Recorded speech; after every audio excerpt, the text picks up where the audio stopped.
The question is, as on the order paper, and we have to move immediately to a time limit for backbench speeches of 5 minutes. Paul Scully. Thank you, Madam Deputy Speaker. First, may I congratulate the Honourable Member for Mitcham and Morden in securing this debate via the Backbench Committee. It's not the first time that I've supported her application for debate, as it's another example of an issue put forward by the Honourable Lady that we have a significant amount that we can actually agree on. Living Wage Week provides a good opportunity to raise the issue of low pay with employers, to encourage them to do more to pay a fair wage to their employees and thus reduce their dependence on government to help subsidise their payroll costs through in-work benefits like tax credits. The living wage is paid voluntarily by employers and set according to the cost of achieving an adequate standard of living. And I would question the idea that it's the real living wage. It's a living wage as judged by the Greater London Authority here in London and the Centre of Research for Social Policy at Loughborough University for those outside London. Now, I've employed people for the last on and off for the last 20 years or so. And I, as what I hope is a responsible employer, try to pay possible to pay more than the market rate. People are more than commodities. They're the shop window of the company, the engine room and the support team for any business. Investing in your people should be a top priority for any employer. I hope that my parliamentary staff, by the way, who may be tuning into this debate, won't be raising too much of a quizzical eyebrow about what I just said. But satisfaction in work isn't just about pay, it's also about conditions, how bosses, managers and colleagues relate to and value colleagues and career development. However, here we're focusing on the lowest paid in our society. These are people that are struggling to pay their bills, those who are making difficult daily choices to be able to survive, let alone thrive. But the government has made a lot of progress since 2010 to improve circumstances for low-paid employees. We'll be lifting another 1.3 million people out of income tax altogether, while basic rate taxpayers will be more than £1,000 better off than they were 5 years ago. A full-time low-paid worker, aged 25 and over, now earns around £900 more this year than they did last year. Now, due to the national living wage, earnings have risen for the lowest paid workers at the fastest rate since records began. The Office for Budget Responsibility estimates that in total up to 6 million people could see a pay rise as a result of a ripple effect, causing pay to rise further up the earnings distribution.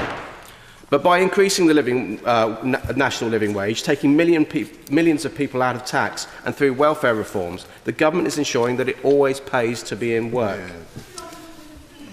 I will. Is he aware of the Joseph Rowntree Foundation evidence that a third of families earn less than they need for a decent standard of living? And given that and his support for a living wage, would he agree that the government should provide firm guarantees that no employee will earn less as a result of the national living wage? Well, the government is looking. I'll turn to what the government is doing and what the manifesto commitments that we've had last year in a second. But I agree that we can always do more to lift low paid out of poverty and out of low pay, because it's really important that we continue to move to a higher wage, lower tax and lower welfare society, building a more productive country, because we need to give families the security of well-paid work.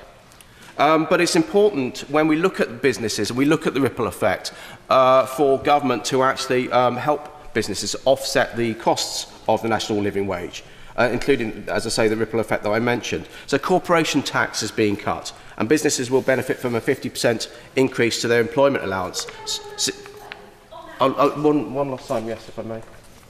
Would he accept sometimes the problems with businesses is they don't pay corporation tax? When I made this point to Kingfisher, the owner of B&Q, it didn't help them because last year they didn't pay any corporation tax. What I would say, it's important to encourage businesses to pay their fair share of taxes, but still, nonetheless, many companies do pay a significant amount of corporation tax, and so I know businesses do value lower taxes in that area. And also employment allowances as well, which is something that I've benefited from in companies that I ran, the company that I ran before I was elected, which actually allowed me to create another job myself.